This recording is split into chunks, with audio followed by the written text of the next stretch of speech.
రాష్ట్రంలో విద్యార్థులకు శుభవార్త. ప్రభుత్వ పాఠశాల విద్యార్థులకు పాలు. విజయ డైరీకి 120 కోట్ల ఆర్డర్లు. వచ్చే విద్యా సంవత్సరం నుంచి సరఫరాకు ఆదేశాలు. సో మనం చూసుకున్నట్లయితే వచ్చే విద్యా సంవత్సరం నుంచి రాష్ట్రంలోని ప్రభుత్వ పాఠశాలలో సంస్థలో 1 నుంచి 12వ తరగతి వరకు చదివే విద్యార్థులకు అల్పాహారంతో పాటు పాలు అందజేయాలని నిర్ణయించిన ప్రభుత్వం ఈ మేరకు కార్యాచరణ మొదలుపెట్టింది.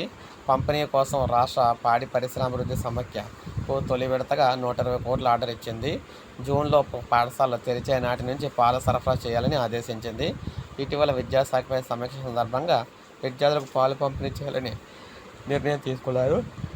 సరఫరా బాధ్యతను విజయ డైరీకి అప్పగించాలని ఆదేశించారు. అందుకు అనుగుణంగా విద్యాశాఖ అధికారులు డైరీ నుంచి ప్రతిపాదన కోరగా తాజాగా సరఫరాకు ఆదేశాలు జారీ చేశారు. ఇక టెట్రా ప్యాకులతో ప్రస్తుతం విజయ డైరీ రాష్ట్ర వ్యాప్తంగా ఉన్న అంగన్వాడీ కేంద్రాల్లో గర్భిణీలు, బాలింతలకు 200 మిల్లీలీటర్ల టెట్రా ప్యాకులతో పాలు సరఫరా చేస్తుంది. ఇటీవల ములుగు జిల్లా పరిధి అంగన్వాడీ కేంద్రంలో 3-5 ఏళ్ల చిన్నారులకు 100 మిల్లీలీటర్ల టెట్రా ప్యాకులతో సరఫరా ప్రారంభించింది. ఈ ప్రక్రియ విజయవంతం కావడంతో మిగిలిన గిరిజన ప్రాంతాల్లో పిల్లలకు, ఆ తర్వాత రాష్ట్ర వ్యాప్తంగా అన్ని అంగన్వాడీ కేంద్రాల్లో చిన్నారులకు పంపిణీ చేయాలని రాష్ట్ర ప్రభుత్వం నిర్ణయించింది. ఇదే తరహాలో ప్రభుత్వ పాఠశాల విద్యార్థులకు కూడా టెట్రా ప్యాక్లోనే పాలు సరఫరా చేసేందుకు విజయ డైరీ సిద్ధమవుతుంది. జాతీయ పోషకాహార సంస్థ నిబంధనల మేరకు 1 నుంచి 12 తరగతుల విద్యార్థులకు అల్పాహారం సమయంలో రోజు 1500 నుంచి 200, 150 నుంచి 200 మిల్లీలీటర్ల వరకు పాలు అవసరం.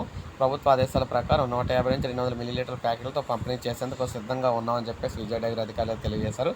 సో విద్యార్థులకు అయితే ప్రతిరోజు కూడా 200 మిల్లీలీటర్ పాలు అయితే ఇవ్వబోతున్నారు అన్నమాట ఒక్కొక్కరికి. సో ఇదే అప్డేట్. ఒక లైక్ చేయండి, సబ్స్క్రైబ్ చేసుకోండి.